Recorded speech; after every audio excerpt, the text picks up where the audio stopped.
Frieza ina mji mdogo wa zama za kati kabla ya teknolojia, na mji huu unaendeshwa kama kawaida. Kila kitu ndani kinatembea haraka sana, na watu wadogo wakiendelea na shughuli zao kama kawaida bila kuathiriwa na uwepo wa Gale pamoja na Rob ambao wanautazama mji huu kwa mshangao mkubwa. Gale anasema kuwa kinachoendelea katika Frieza hii hakieleweki. Rob anakubaliana na mke wake. Sasa Gale anabainisha kwamba wanatazama mji wa zama za kati wakati wanyama wenye manyoya walikuwa wakiishi, lakini anasema kwamba kipindi hiki ni kipindi cha zamani sana.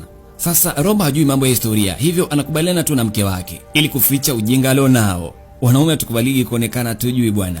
Baadaye Rob anamzika ule tembo aliyegandishwa katika barafu kwa kumweka katika sufuria iliyojaa udongo.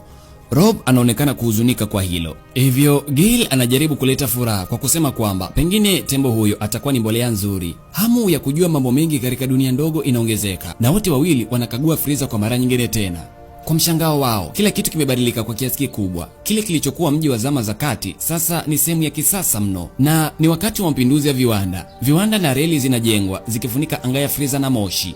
Watu hao wawili wanajua kwamba wameondoka kwa dakika 10 tu, lakini miaka mingi imepita kwa watu wadogo. Hivyo Gale anatengeneza nadharia kwamba jinsi miaka inavyosonga katika dunia ya watu wadogo na dunia yetu ni vitu viwili tofauti kabisa.